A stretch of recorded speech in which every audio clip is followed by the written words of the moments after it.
ஒரு தெரு வழியே பிச்சைக்காரன் வந்து கொண்டிருந்தான். ஒரு வீட்டுக்குள்ளிருந்து ஒரு அம்மா குழந்தையோடு வந்தாள். குழந்தை கையில் கொடுத்து அரிசியை பிச்சை போட செய்தாள். அதை வாங்கிக் கொண்டு அடுத்த வீட்டுக்கு வந்து நின்றான் பிச்சைக்காரன்.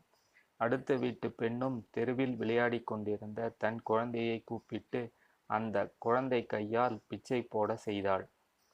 கொஞ்சம் காலம் கழித்து இரு பெண்களும் இறந்து மேல் உலகம் போனார்கள். முதல் பெண்ணை சொர்க்கத்திற்கும் இரண்டாவது பெண்ணை நரகத்திற்கும் அனுப்ப சொன்னார் நீதிதேவன். இரண்டாவது பெண், என்னை மட்டும் ஏன் நரகத்திற்கு போக சொல்கிறீர்கள் என்று சண்டை போட்டாள். அதற்கு நீதிதேவன் சொன்னார், உங்கள் இருவரின் நினைப்பும் வேறு மாறி இருந்தது. அந்த பெண் குழந்தை மூலம் பிச்சை போட்டால் அந்த புண்ணியம் குழந்தைக்கு போகும் என்று நினைத்தாள். ஆனால் நீ உன் கையால் பிச்சை போட்டால் அதிக அரிசி போய்விடுமே என்று நினைத்தாள். அதனால் உனக்கு